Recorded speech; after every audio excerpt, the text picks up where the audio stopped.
नेवादा के सुनसान रेगिस्तान में एक ऐसी जगह है जो रहस्य और उत्सुकता से भरी हुई है। एरिया 51 के नाम से जानी जाने वाली यह गुप्त मिलिट्री बेस दशकों से लोगों की कल्पनाओं को कैद करती आ रही है। अजीब रोशनी, अनजान उड़ने वाली वस्तुओं, यूएफओज और सरकारी साजिशों की अफवाहें एरिया 51 के आसपास घूमती रहती हैं, जो इसे साजिश के सिद्धांतों और अटकलों के लिए उपजाऊ जमीन बनाती है। क्या यह वह जगह हो सकती है जहां अमेरिकी सरकार एलियन जीवन के सबूत छिपा रही है, या एरिया 51 के भीतर छिपे रहस्य कहीं ज्यादा जमीनी है? हमारे साथ आइए, जैसे हम एरिया 51 के बारे में सच्चाई का पता लगाने के लिए नेवादा के रेगिस्तान के बीचों बीच जाते हैं। एरिया 51 नेवादा टेस्ट और ट्रेनिंग रेंज के भीतर स्थित एक अति गुप्त अमेरिकी वायुसेना सुविधा है। 1955 में स्थापित, ये शुरू में शीत युद्ध के दौरान प्रायोगिक विमान और हथियार प्रणालियों के लिए परीक्षण स्थल के रूप में कार्य करता था। एरिया 51 के संचालन को लेकर गोपनीयता ने बहुत अटकलों को हवा दी है। बेस का दूरस्थ स्थान और उसके चारों ओर कड़ी सुरक्षा ने रहस्य को और भी बढ़ा दिया है। सालों तक सरकार ने एरिया 51 के अस्तित्व को स्वीकार करने से भी इनकार कर दिया। यह 2013 तक नहीं था कि CIA ने उन दस्तावेजों को अवर्गीकृत किया जो इसके अस्तित्व और U-2 जासूसी विमान के विकास और परीक्षण में इसकी भूमिका की पुष्टि करते थे। जबकि सरकार की स्वीकृति ने एरिया 51 की गतिविधियों पर कुछ प्रकाश डाला, लेकिन इसने बेस के साथ लोगों के आकर्षण को कम करने के लिए बहुत कम किया। दशकों से एरिया 51 के पास अजीब रोशनी और अज्ञात उड़ने वाली वस्तुओं को देखे जाने की कहानियां आती रही हैं। कुछ लोगों का मानना है कि ये देखे जाने वाले नज़ारे अलौकिक अंतरिक्ष यान के सबूत हैं।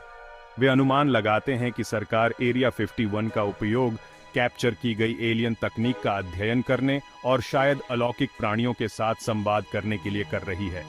सबसे प्रसिद्ध घटनाओं में से एक 1947 में रोसवेल, न्यू मैक्सिको के पास हुई थी। एक किसान को अपने खेत में मलबा मिला। शुरुआती रिपोर्टों ने इसे एक उड़न तश्तरी के रूप में वर्णित किया। सेना ने बाद में दावा किया कि यह एक मौसम का गुब्बारा था, लेकिन कई लोगों का मानना है कि यह एक गिरा हुआ एलियन अंतरिक्ष यान था।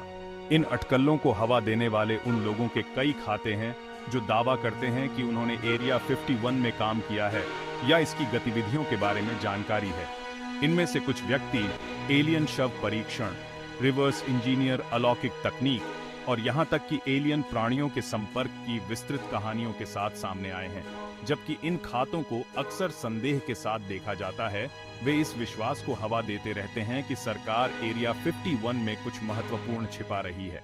कुछ सबूतों और गवाहियों की सम्मोहक प्रकृति के बावजूद कई लोग अलौकिक जीवन के अस्तित्व और एक कवर अप में सरकार की कथित संलिप्तता के बारे में संशय में हैं। संशयवादियों का तर्क है कि एरिया 51 में एलियन तकनीक के दावों का समर्थन करने के लिए कोई ठोस सबूत नहीं है। वे बताते हैं कि कई रिपोर्ट की गई UFO देखी गई घटनाओं को प्राकृतिक घटनाओं, गलत पहचाने गए विमान या यहां तक कि धोखाधड़ी के लिए जिम्मेदार ठहराया जा सकता है। वे बताते हैं कि कई रिपोर्ट की गई UFO देखी गई घटनाओं को प्राकृतिक घटनाओं, गलत पहचाने गए विमान या यहां तक कि धोखाधड़ी के लिए जिम्मेदार ठहराया जा सकता है।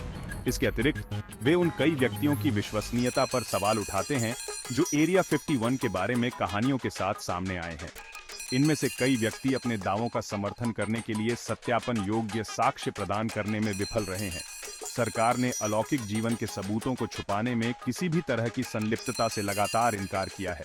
जबकि सरकार एरिया 51 के अस्तित्व को स्वीकार करती है, यह कहता है कि बेस की गतिविधियां राष्ट्रीय सुरक्षा और उन्नत तकनीकों के विकास से संबंधित हैं, न कि एलियन अंतरिक्ष यान से।